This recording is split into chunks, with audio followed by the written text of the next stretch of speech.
जय सिया राम। आज के सुविचारों में हम भ्रष्टाचार के इतिहास के संबंध में बोलना चाह रहे हैं।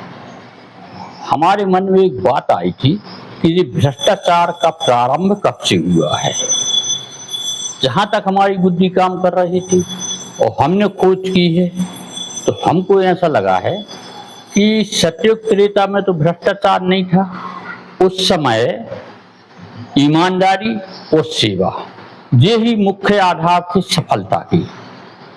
चाहे राजा महाराजाओं के यहाँ सफलता पाना हो, गुरु आश्रमों में सफलता पाना हो या समाज में सफलता पाना हो, तो ईमानदारी और सेवा ये मुख्य आधार थे। इसके बाद द्वापर में छल कपट झूठ पाखंड आ गया, चापलूसी आ गई। द्वापर में ईमानदारी और सेवा का उतना महत्व नहीं रहा, छल कपट झूठ पाखंड और चापलूसी ज्यादा आ गई।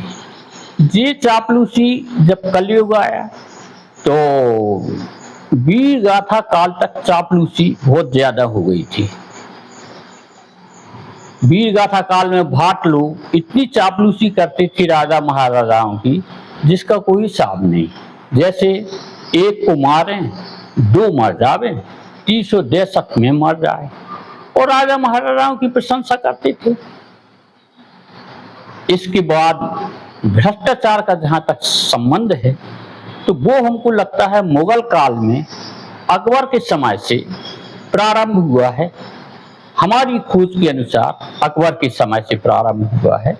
जैसे कि पहले अकबर कई बेगमों को रखते थे। कोई सुंदर लड़की पसंद आ जाए तो उसको ले आके हरम में रख लेते थे। उसके भाई बहनों को, माता पिता को मालगुजारी दे देती, गांव वरना दे देते और उसके भाई को भी अपनी नौकरी में राज्य शासन में कर्मचारी बना लेते थे। तो एक समय अकबर की एक बेगम ने बोला कि आप बीरबल को हमारे भाई से चौगनी तनख्वाह देते हैं। सैलरी उस शब्द नहीं था, चौगनी तनख्वाह देते हैं। आखिर हमारे भाई की बेइज्जती आप क्यों करना चाहते हैं? तो अकबर ने बोला कि देखो, राज शासन के कार्यों में हम बुद्धि की प्रशंसा करते हैं, बुद्धि के अनुसार उसको रोजगार देते हैं या बुद्धि के अनुसार उसको पद देते हैं या उसको हम तनख्वाह देते हैं। उसमें रिश्तेदारी का काम नहीं होता। बोले तो हम कैसे माने? बोले ठीक है, प्रयोग करके देख लो। उन्होंने उस बेगम के भाई को बुलाया और एक पत्थर दिया। बोले इसको बेच के आओ, कुछ मुद्राएं लेके आओ, राजकोष में डालेंगे। वो पत्थर लेके गया, पूरे बाजार में घूमा, कहीं भी वो पत्थर बेच नहीं पाया। और पत्थर को कौन लेता उस जमाने में? पत्थर तो गली गली पड़े थे, बहुत पत्थर थे उस समय, खनन तो हो नहीं रहा था, तो किसी ने पत्थर लिया नहीं। वो लेके आ गए, बोले हुजूर पत्थर तो किसी ने नहीं लिया, कोई मूल्य नहीं मिला। उन्होंने फिर बीरबल को बुलाया। बोले बीरबल, इस पत्थर को तुम बेच के आओ, मुद्राएं लाओ, कुछ राजकोष में डालेंगे। तो बीरबल ने कहा जी हुजूर। तो बोले ले जाओ इस पत्थर को। बोले ऐसे कैसे ले जाएं? कुछ 10-5 बोरे दो, एक दो सहायक दो, बैलगाड़ी, छकड़ा, घोड़ा गाड़ी, कुछ भी तो दो, मुद्राएं काहे पे आएंगी? अकबर ने बोला ऐसा? ये तो पत्थर बेच भी नहीं पाए, एक मुद्रा नहीं ला पाए। उस समय धातु की मुद्राएं चलती थी। अब कौन सी धातु है ये तो मुझे नहीं मालूम। तो बीरबल ने बोला हुजूर बहुत लगेगा, अभी तो इससे ज्यादा बोरी लगेंगे। और बीरबल गया।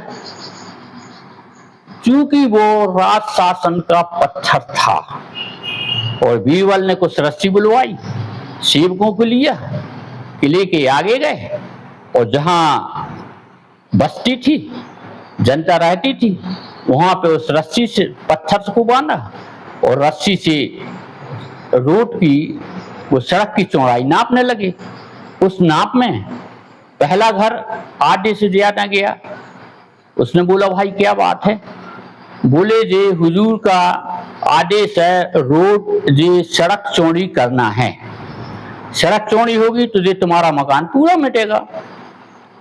उसने कहा भाई कोई इंतजाम तो बताओ। संक्षिप्त में हम बता रहे हैं, यानी ले दे के उन्होंने एक बोरा मुद्राएं भर ली, ठीक है। दूसरे में गए, यही हाल वहां पे रहा, उन्होंने 10 बोरा मुद्राएं भर ली 10 मकानों में, घोड़ा गाड़ी पे लादा, भेज दिया, बोले और बोरे भी भेजो, घोड़ा गाड़ी भी भेजो। अकबर ने बेगम से बोला, बोले देखो ये 10 बोरा भर गए हैं और बुलाया है। अकबर ने उसको बुलवा लिया, बोले भाई यहाँ आओ, हमें तो एक प्रयोग करना था, बेगम को बताना था। अकबर गए तो उन्होंने बोला हुजूर अभी तो 10 घर हुए हैं, अभी पूरा बाजार खाल पड़ा है, अभी पूरा नगर पड़ा है, इसमें क्या होगा। उन्होंने कहा कुछ नहीं, हमें सिर्फ बेगम को बताना था कि हम यहाँ बुद्धि की तनख्वाह देते हैं, रिश्तेदारी की तनख्वाह नहीं देते। उन्होंने बेगम को बताया, बोले देखा तुमने बीरबल का ज्ञान, ये तुम्हारा भाई ये नहीं सोच सका कि ये राज्य का पत्थर है, राजा का पत्थर है, राज शासन का पत्थर है, इसमें नामालूम क्या क्या हो सकता था। बीरबल ने देखो 10 बोरे भर दिए, इतनी मुद्राएं भर दी और बोल रहा है अभी पूरा नगर पड़ा है, सैकड़ों बोरे भर जाएंगे। बोले हम इसकी तनख्वाह देते हैं। तो हमको लगा कि बीरबल ने सिद्ध कर दिया था कि राज शासन का पत्थर भी हो तो भ्रष्टाचार का लाइसेंस है वो। और वो हमको लगता है आज ऐसा हो रहा है कि हम पेपरों में पढ़ते हैं, ये पकड़े गए, वो पकड़े गए, ऐसा पकड़े गया, वैसा पकड़ा गया, प्रतिदिन पेपरों में पढ़ते हैं। और यहाँ तक कि आदमी भगवान को भी नहीं छोड़ा है। अयोध्या में 200 करोड़ की चोरी, और वो भी वहां के कर्मचारियों द्वारा। तो ये भ्रष्टाचार जहां तक है ये मुगल काल से आया है, और जो राज्याधिकारी हैं वो ये समझने लगे हैं कि मुझे राज्य का पद मिला मतलब भ्रष्टाचार का लाइसेंस मिल गया। अब इसके आगे तो और बहुत कुछ है, मैं अब ज्यादा नहीं कहना चाहता हूं क्योंकि लोग बागों के पास समय नहीं है। भले वो व्यर्थ के कामों में, जुआ सट्टा के नंबरों में 4-4, 5-5 घंटे खर्च करते हो, लेकिन अच्छी बातें इतिहास सुनने के लिए, धर्म की बातें सुनने के लिए उनके पास कोई समय नहीं रहता। हाँ, हम एक बात और कहना चाह रहे हैं कि हमारे मोबाइल, हमारे चैनल राम कुमार सोनी रहली यूट्यूब चैनल को जो सब्सक्राइब करते हैं, जो लाइक और शेयर करते हैं, उनके लिए हम जब भी तीर्थों में जाते हैं तो उनकी मंगल कामना अवश्य करते हैं।